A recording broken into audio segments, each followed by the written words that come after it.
When people hear the words Omega Speedmaster, they immediately think of the Moonwatch. It's one of the most iconic watches ever made, and deservedly so. But today, I want to look at a Speedmaster that often gets completely overlooked. In fact, I think it's one of the very best value Speedmasters you can buy if you don't want to wear the standard Moonwatch.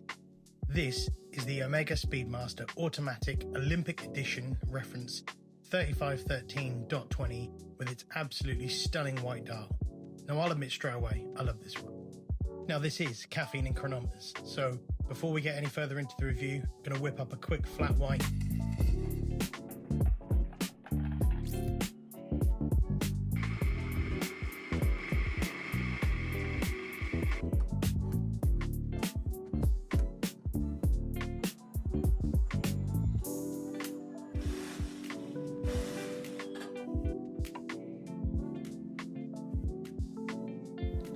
Omega has been the official timekeeper of the Olympic Games since 1932, and over the years they've produced a number of Olympic-themed watches.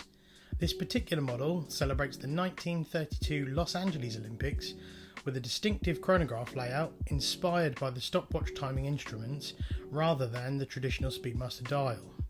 It was introduced in the mid-2000s as a part of Omega's Olympic collection.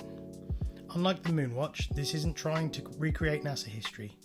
Instead, it's a celebration of Omega's sporting heritage, and I actually think that makes it stand out even more. The first thing that hits you is the dial, and in my opinion it's absolutely gorgeous. The crisp white background gives the watch a completely different personality compared to the original black Speedmaster. The contrast in black Arabic numerals and subdials make everything incredibly easy to read, while the flashes of red just bring enough colour without making it feel too busy. It manages to be sporty, elegant and slightly quirky all at the same time. It's one of those dials that just constantly catches your eye when the light hits it right.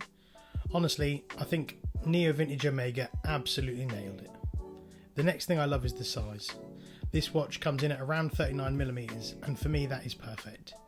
Modern watches seem obsessed with getting bigger and bigger, but 39mm just wears absolutely beautifully.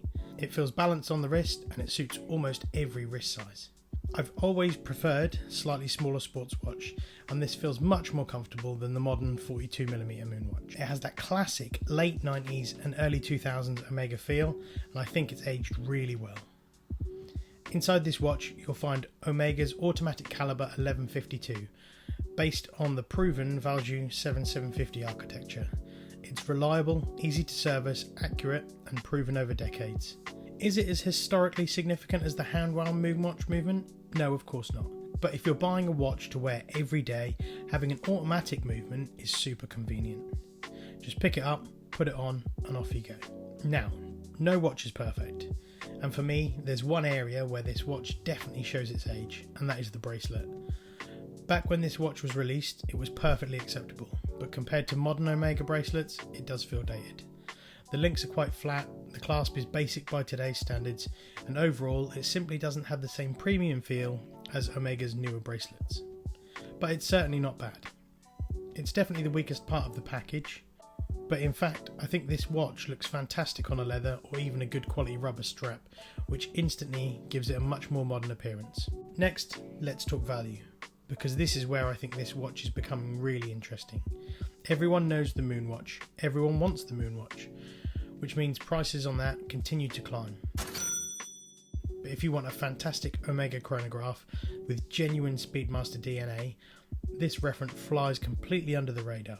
You're getting excellent build quality and a reliable automatic chronograph, a unique Olympic story, an incredible dial, and what I think is one of the nicest cases Omega has ever produced.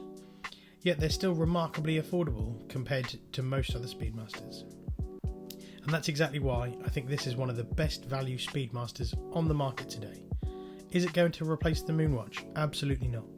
The Moonwatch has a history that simply cannot be replicated. But I also don't think this watch is trying to compete. It's offering something completely different, something a little rarer, something that almost nobody else at your local watch meet is going to be wearing. And for collectors like me, I find that quite appealing. So would I recommend you buying one? Absolutely. If you're looking for your first Speedmaster but don't necessarily want the obvious choice, or if you're already lucky enough to own a Moonwatch and you want something completely different, I think the 3513.20 deserves a serious look. For me, the beautiful white dial, the perfect 39mm case and incredible value make this an absolute hidden gem in the Speedmaster range. Yes, the bracelet shows its age, but honestly, that's a compromise I'm more than willing to accept, because every time I look down at that dial, I remember exactly why I bought it. And sometimes that's what collecting watches is all about. If you enjoyed this review, let me know in the comments which underrated Speedmaster I should review next. And don't forget to subscribe, because there's plenty more hidden gems coming soon. See you in the next one. Bye bye.